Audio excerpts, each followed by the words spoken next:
Tonight, changes underway for Waco Police when officers respond to a questionable death. It comes after a story we first brought you earlier in the week about a man who was a beloved fixture in McLennan County. Robert Pearson was a staple of Waco. A longtime shoe shiner, there was hardly a face or name he didn't know, which makes the circumstances surrounding his death earlier this week all the more tragic. He was declared dead. And then we got the word a couple hours later that technically that may not be the case. Waco police arrived to Pearson's apartment Monday for a welfare check after the 76-year-old hadn't been seen for several days. Initially, they were told he had passed, and police say they observed no signs of life. When the local justice of the peace showed up, he also declared Pearson dead.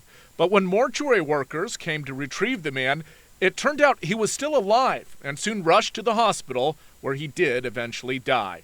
No one knows if that lost, precious window of time when officers first responded could have helped Pearson. But Waco PD admit they need to do better. The new chief, Cheryl Victorian, saying in a statement, quote, "I am disappointed in our initial response to this investigation.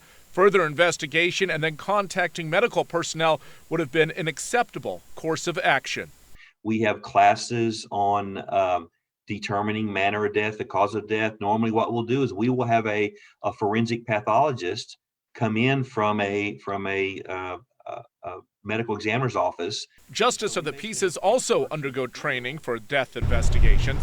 Regardless, Waco police say they're revising their policy to ensure firefighters or paramedics are now always called if a death appears questionable.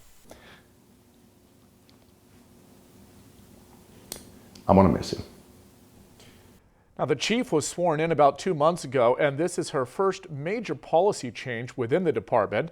The chief has also said she wants to increase the department's diversity and community relations. Chief Victorian says she wants to make Waco a model city for public safety and community policing partnerships.